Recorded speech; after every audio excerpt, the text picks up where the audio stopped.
Hello കൂട്ടുകാരെ, ഇന്നത്തെ promo വിശേഷങ്ങളിലേക്ക് എല്ലാവർക്കും സ്വാഗതം. ഇന്നത്തെ പ്രൊമോയിൽ നമുക്ക് കാണാൻ കഴിയുന്ന അങ്ങനെ നമ്മുടെ രേവതി വർഷയോട് എല്ലാം തുറന്ന് പറയാണ്. ശ്രുതി രണ്ടാമത് ഗർഭിണിയാവാൻ വേണ്ടിയിട്ടാണ് ആസ്പത്രിയിലേക്ക് പോയത്. അവൾ ആദ്യത്തെ ഒരു കുട്ടീനെ പ്രസവിച്ചു എന്നൊക്കെ പറയുന്നുണ്ട്. എന്തായാലും ഇത് നേരെ വർഷം ചെന്നിട്ട് പോയി ശ്രീകാന്തിനോട് പറയുന്നുണ്ട്. ശ്രീകാന്ത് നേരെ സച്ചിയോട് പറയുന്നുണ്ട്. സച്ചി നേരെ അച്ഛനോട് പറയുന്നുണ്ട്. അച്ഛൻ അറിഞ്ഞ സ്ഥിതിക്ക് ഇത് സത്യമാണോ ചോദിക്കുന്നുണ്ട്. അങ്ങനെ ഞാൻ ഹോസ്പിറ്റലിൽ നിന്ന് കേട്ടെ. അപ്പോൾ അവൾ രണ്ടാമത്തെ പ്രസവത്തിന് വേണ്ടിയിട്ടാണല്ലേ പോയി ചികിത്സിക്കാൻ വേണ്ടിയിട്ടാണല്ലേ പോയെന്നല്ലേ എന്നൊക്കെ ചോദിക്കുന്നുണ്ട്.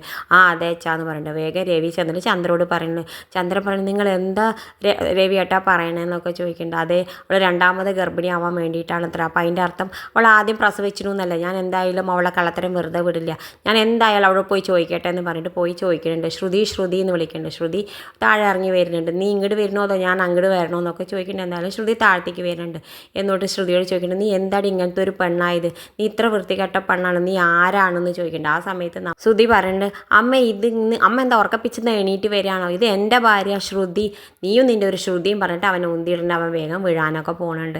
എന്തായാലും ആ സമയത്ത് പിന്നെ ചന്ദ്രയ്ക്ക് ദേഷ്യം വന്നിട്ട് ശ്രുതിയോട് ചോദിക്കുന്നുണ്ട്, നിൻ്റെ ആദ്യം കല്യാണം കഴിഞ്ഞതാണോ? നീ ആദ്യം ഒരു കുട്ടിയെ പ്രസവിച്ചതാണോ എന്നൊക്കെ പറഞ്ഞു. ഇതൊക്കെ കേൾക്കുമ്പോൾ നമ്മൾ ശ്രുതിക്ക് എന്താ പറയേണ്ടതെന്ന് അറിയാതെ ഞെട്ടി നിൽക്കുന്നുണ്ട്. എല്ലാവരും എല്ലാ സത്യം മനസ്സിലാക്കി എന്ന് വിചാരിച്ചിട്ട് അവളിങ്ങനെ പേടിച്ച് നിൽക്കുന്നുണ്ട്. ഇത് കാണിച്ചുകൊണ്ടാണ് ഇന്നത്തെ പ്രൊമോ അവസാനിക്കുന്നത്.